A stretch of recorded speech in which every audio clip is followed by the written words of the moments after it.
All right. Hi, everybody, and welcome back to another Holistic Learning Career Seminar. Today, we're here with Ryan Chinn, a teacher of math and science and physical education at Willard Middle School in Berkeley, California. Thanks for being with us. Oh, my pleasure. Can you tell us a bit about your academic and professional path, how you got to where you are? Sure.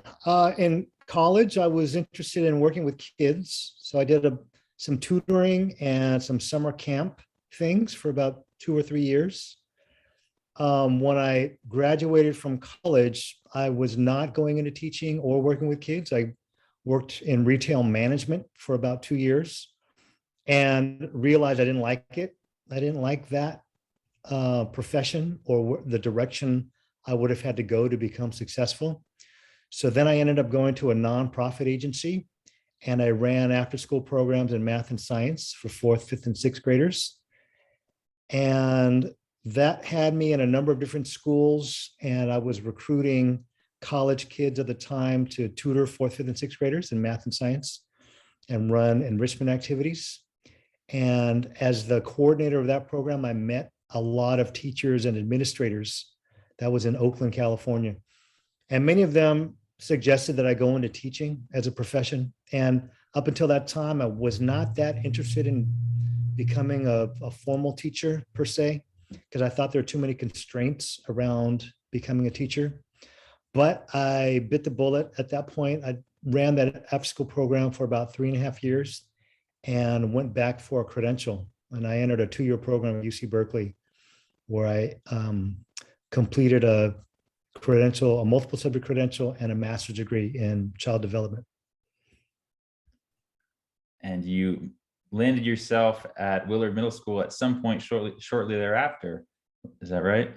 That was my first job. At that time, middle schools were just in the creation process. They had been junior high schools before that, just 7th and 8th grade, and they were run like mini high schools. And sixth grade joined 7th and 8th grade maybe 2 years before I started. And then it was kind of an experiment where it was a slow rollout period. And some districts would put sixth graders with 7th and 8th graders, maybe at a couple schools at a time, and see how it went. There was a lot of pushback from 7th and 8th grade teachers because they felt like sixth graders were too young and too immature to be with 7th and 8th graders. And it is true that sixth graders are very immature compared to 7th and 8th graders. But at the same time, elementary school teachers were saying that sixth graders were too mature to be with the elementary school levels. So that was the resolution that came about. So I joined Willard Middle School in Berkeley the 3rd year after sixth graders joined. And they were expanding by 2 classes at a time. So when I started in 1996, there were 6 sixth grade classes. And the year after I started, there were 8 sixth grade classes. And it's fluctuated between 7 and 8 ever since. And I've been teaching math and science plus one other class. And that other class has ranged from PE, which I'm doing now, to reading, to art, to some other sort of semi-elective class for sixth graders. Great. It sounds like math and science was sort of your central focus even before you knew that you were going to become a teacher. What drew you to tutoring and then supporting students in math and science through teaching? I think for me, the first interest was in kids. When I was in college and I started tutoring and doing the camp stuff, I really felt the need to give back. My parents were immigrants and they worked hard and worked themselves through college and paved my path and my siblings' path so we could become educated. So I felt like I wanted to give back. That was the first thing. I really took to the summer camp experience. I served as a counselor for 2 years before assuming the position of the director of the camp. I was a director of the camp for 1 year. And then the year after I graduated college, I served as, what they call not the assistant director, but I was like the post director, serving as sort of a consultant. And we took kids from Alameda County and Contra Costa County and took them to the foothills of the Sierras or to the Mendocino redwood trees, and for a 1 week or 2 week summer camp experience. And I never went to camp as a kid, other than day camp. So this was a residential camp, and we went on a bus and drove for a couple hours to get to these remote locations. We stayed in cabins. We hired a local cook to cook for us. And we did the camp experience, loved swimming, hiking, campfires, arts and crafts activities, Olympics, competitions, hanging out, singing songs, creating skits, performing skits. And those were kids who didn't have the opportunity to go to camp. And I really liked it. I really liked it as a participant. I really liked it as someone who coordinated and planned the activities. And so that was my main motivation to work with kids. And then for me in elementary school, I just found math and science more interesting than anything else. It came easier to me. And I found that doing science in a productive way involved getting kids' hands dirty, getting them active, getting them involved, where you provide an experience first and then read about it later or write about it later. And you can do that. We're naturally born scientists, coming out of the womb. We're just trying to figure out our environments and tasting things, touching things, smelling things. And, the formal discipline of science is just, formalizing that into a way that makes sense to adults. But I found that to be more interesting than reading and writing. And I really saw that when I was running these after school programs. And so I've always taught math and science, but I think of it as working with kids first and using math and science as the pathway to get to kids. And so my sort of the overriding theme for me has always been reinforcing self-esteem in kids, instilling confidence, instilling a curiosity, instilling the wherewithal to set a goal and pursue a goal, and have some skills so you can set a goal and achieve it, whether that's going to college or whether it's some other avenue. Beautiful. Yeah, teaching is certainly among the most honorable professions that I think most people could think of. Now, it's certainly, for you to have stayed in it this long, it must have been quite fulfilling. And it sounds like you're passionate, very passionate about it. What elements of teaching are trying at times for you? What parts of the job could you do without? That's a great question. Well, let me first say that it is true that middle school teachers are a unique bunch. High school teachers don't really like middle school age kids. They feel like they're too immature. And most people who teach high school like the content first and like kids second. And people who teach elementary schools, they have the reverse. They think that middle school kids are a little bit too sassy and too independent and are pushing the boundaries too much. They're not as conforming as elementary school kids. And so for that reason, many elementary school teachers don't really like teaching middle schools. And I found that to be true, that to teach middle school, you really have to enjoy the age group of the kids and all the behaviors that come with it. So the fact that 11, 12, and 13-year-old kids are at the brink of gaining some semblance of independence from their parents. They're pushing back. They're trying to be big kids. They don't want to listen to parents and to do everything mom and dad says all the time. Yet they're not always equipped to do that. So that's sort of our responsibility to help kids navigate that with safely, of course, but also with some confidence and in a way that can demonstrate that they're ready for more independence. Simple things like some kids come to school with money in their pocket and they are allowed to go to the corner store and get a snack after school. Some kids' parents don't give their kids any money, and some kids have no experience of going to the store and buying something on their own. That's just one example. You can go down the list of choosing your friends, to, how do you spend the hours from 3 o'clock to 5 o'clock, right? Are you in an after school program? Do you have a practice or a music lesson, or you have a tutoring? And do your parents schedule that for you, or do you have to figure out how to spend that time on your own? All of those things help contribute to how a child learns independence and learns to be responsible for that. So that's a big challenge. Anyone who comes into middle school teaching and doesn't like the age group first ends up leaving before, after 2 or 3 years. Every group of kids is different, and every combination of kids is a little bit different. So if you have a critical mass of kids who are academically focused and they want to learn the material, that sets you up for one sort of experience for the school year. If you have a critical mass of kids who are more social and they're more into becoming friends and being popular and doing whatever pop culture says is popular, whether it's sports or celebrities or music or whatever, then that sets you up for a different experience. As the adult in the room, it's sort of my responsibility to help those kids navigate both. And, a little bit of pop culture is fine. Too much pop culture is maybe not so good. And at the same time, kids who are super serious at 11, 12, and 13, they sometimes get ostracized by their peers for being so serious. And there's a certain level of, a levity a balance between the two that we try to strike for everybody.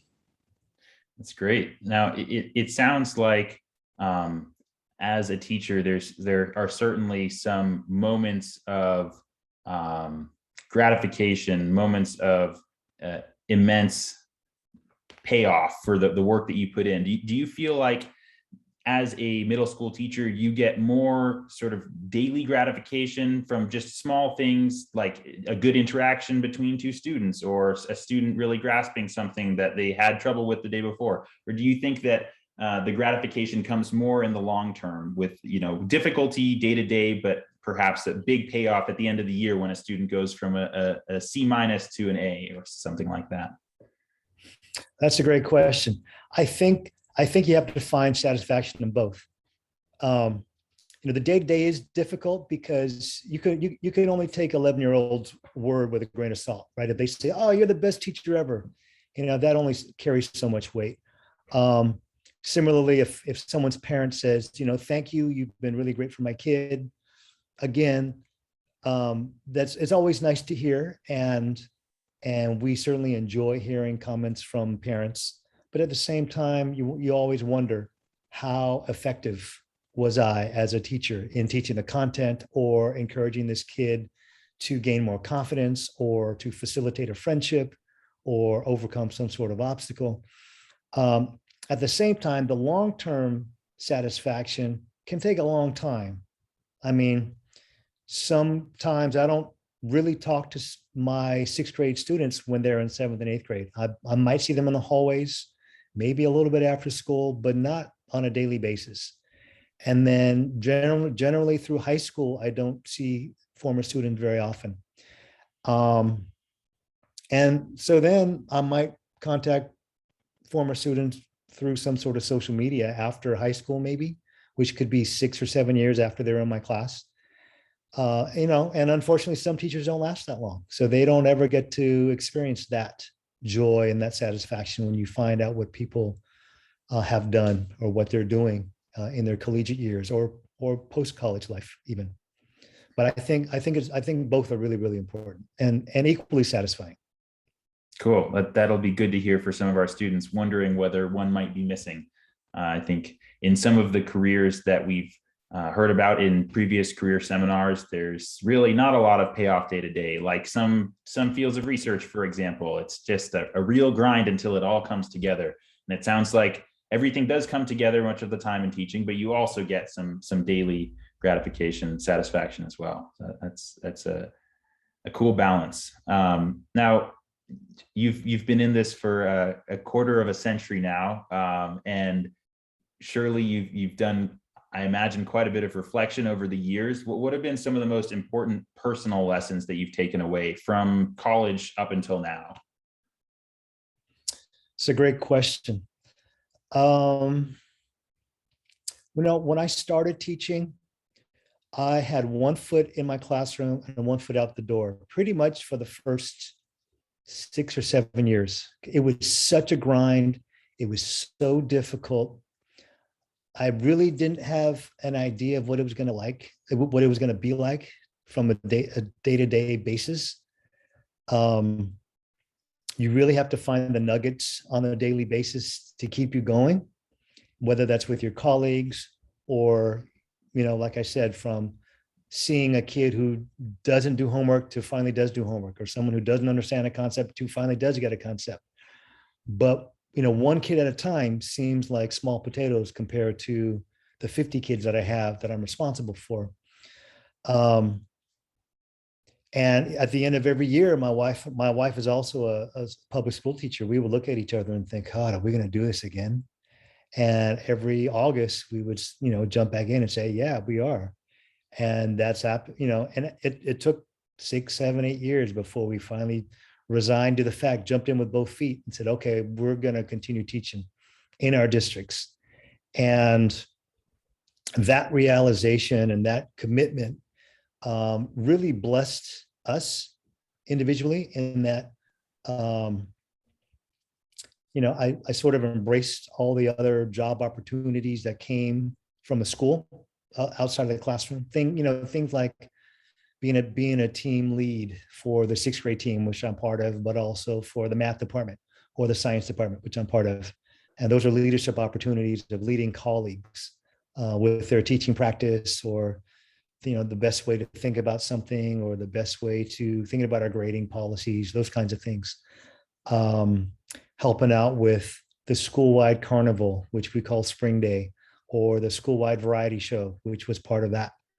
Those are opportunities for kids to try new things and opportunities for me to stretch myself.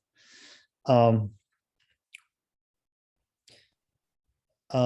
people who teach for a while get burned out after a couple of years, or they set their sights on other education related jobs. Some people take on what they call TSA positions, teacher on special assignment. So those people are still on the teacher salary, but they might be a district-wide math coach, for example.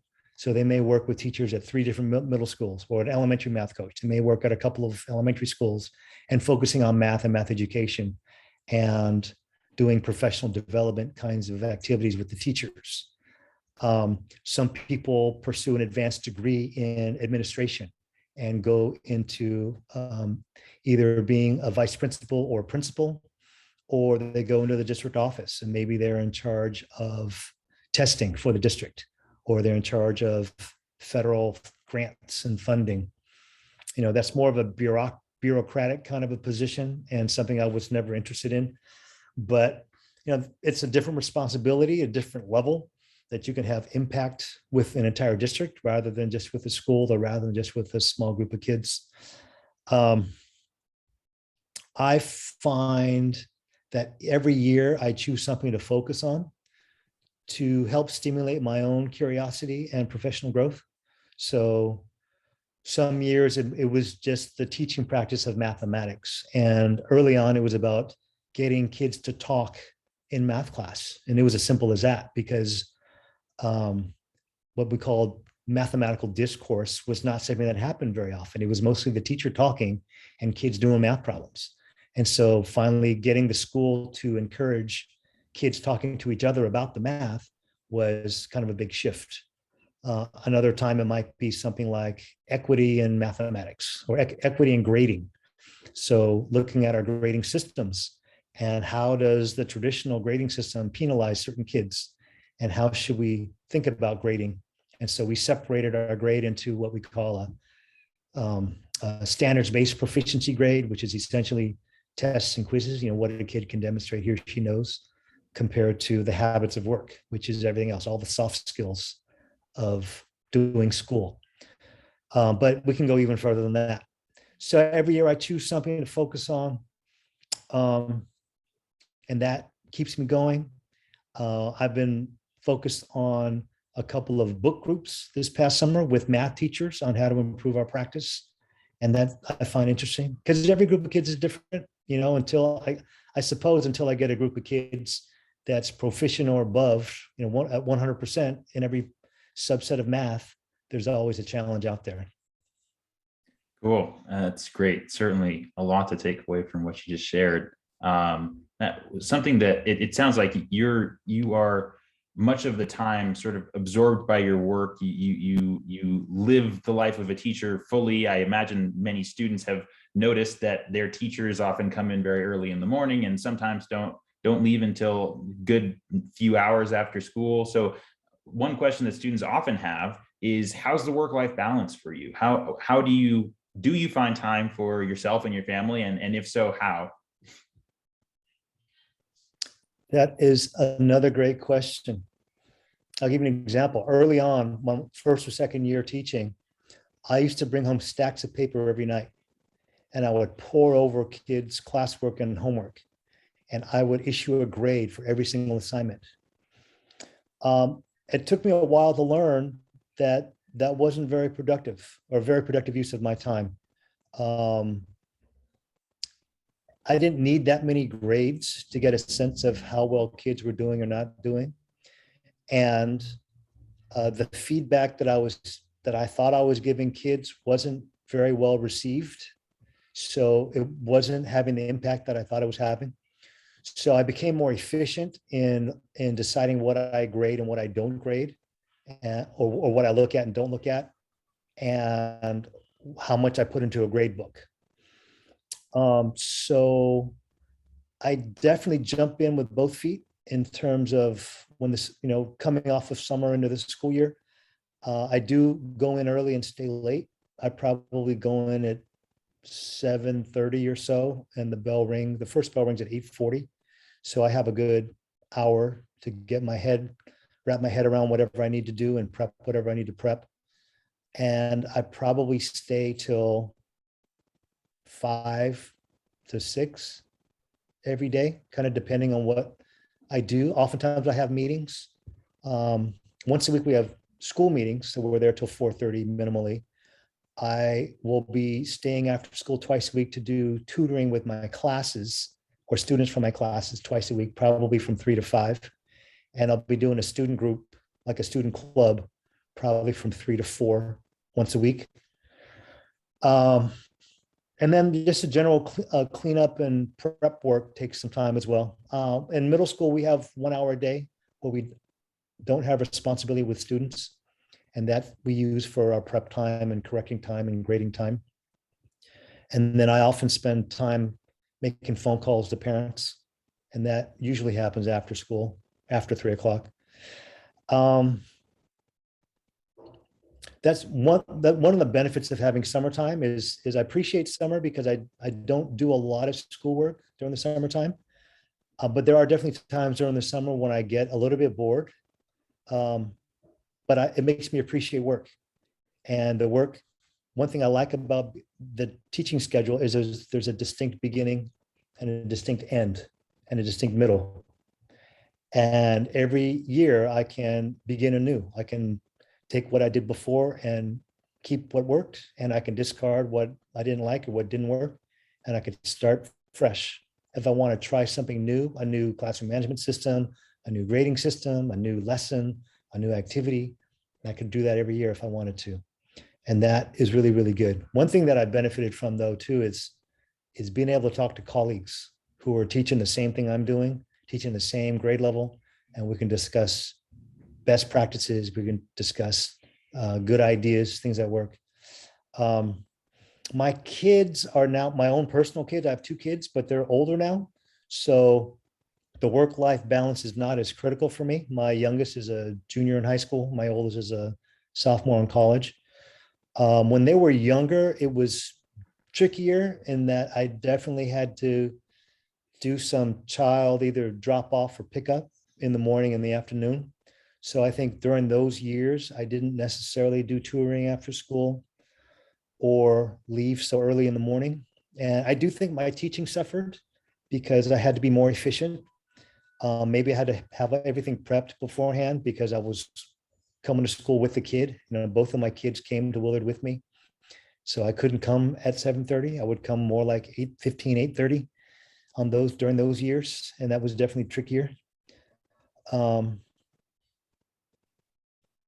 but I've always been a big proponent of physical activity. So I've always kept in shape, either running or cycling. And so I try to make time for that every day, at least 5 days a week. And I've been able to maintain that throughout my career. But it's definitely one of those all-consuming jobs. If you're the kind of person who wants to, leave your work at work and go home at 5 o'clock and not think about work, teaching is probably not the right profession for you.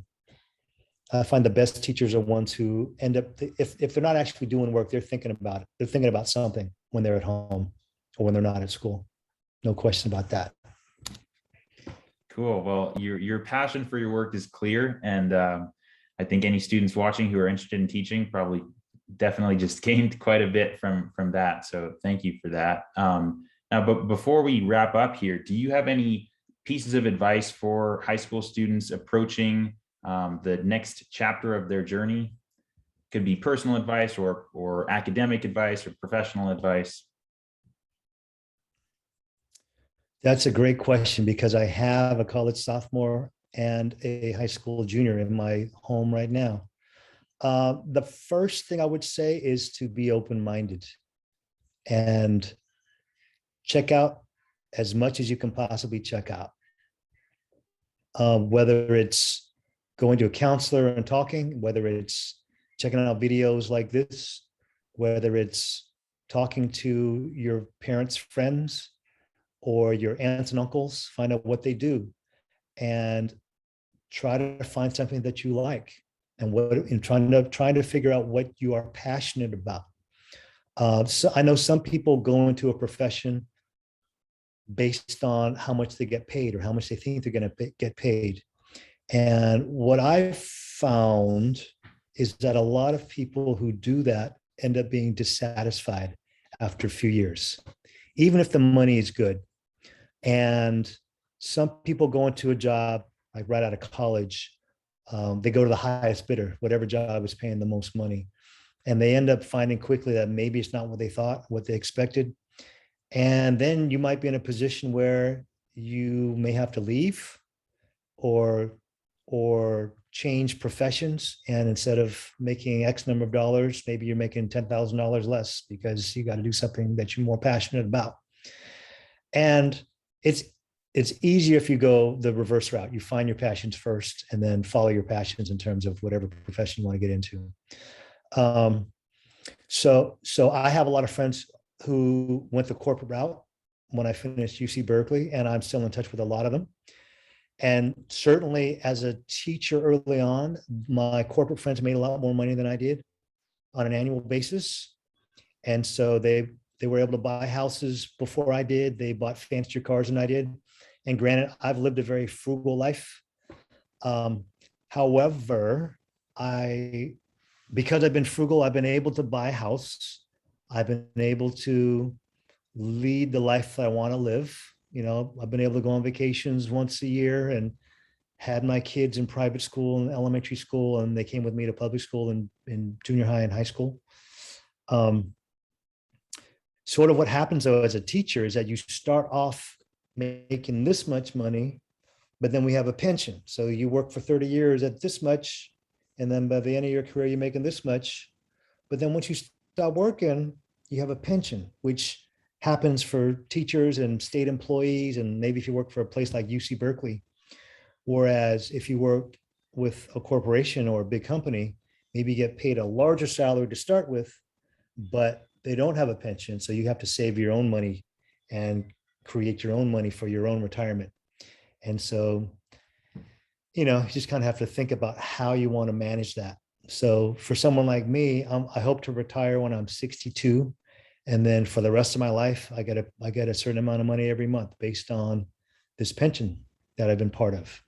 Um, and so my friends who went the corporate route, they tell me that they're jealous now that we're in our mid to late 50s and we're eyeing retirement in the next few years. Cool. Well, definitely quite a lot to take away from this. And I'm grateful to you for coming in, and I'm sure all our students are as well. So thanks very much for taking the time. And to all our students, I hope you've learned something from this, and go check out the other career seminars if you haven't yet. All right. Thank you very much.